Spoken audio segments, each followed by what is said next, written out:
Rau. Olet täällä Kari-Pekka Kyrö kesämökillä. Olen rakentanut riisuista reteän koko.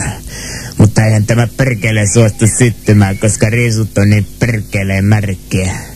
Stenderikin toisen rotsin taskussa. Korroista sanaa märkä rotsi. Täytyy raahautua ripeästi liiteriin tarkastamaan, kun sieltä löytyisi jotain sytyketarpeita. Jaha, täällähän kaikenlaisia purkkeja, petrolia, lähtee labraan. Fernet Brancaa, siitä tulee rapula, mutta korosta, että kyseessä on vasta epäily.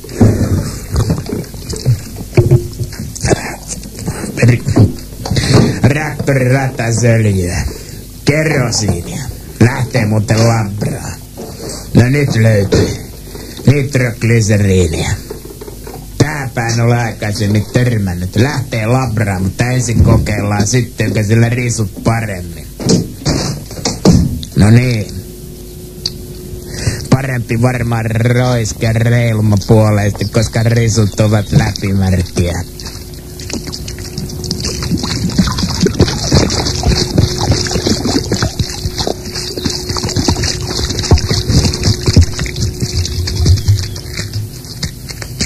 Ja tulta perään.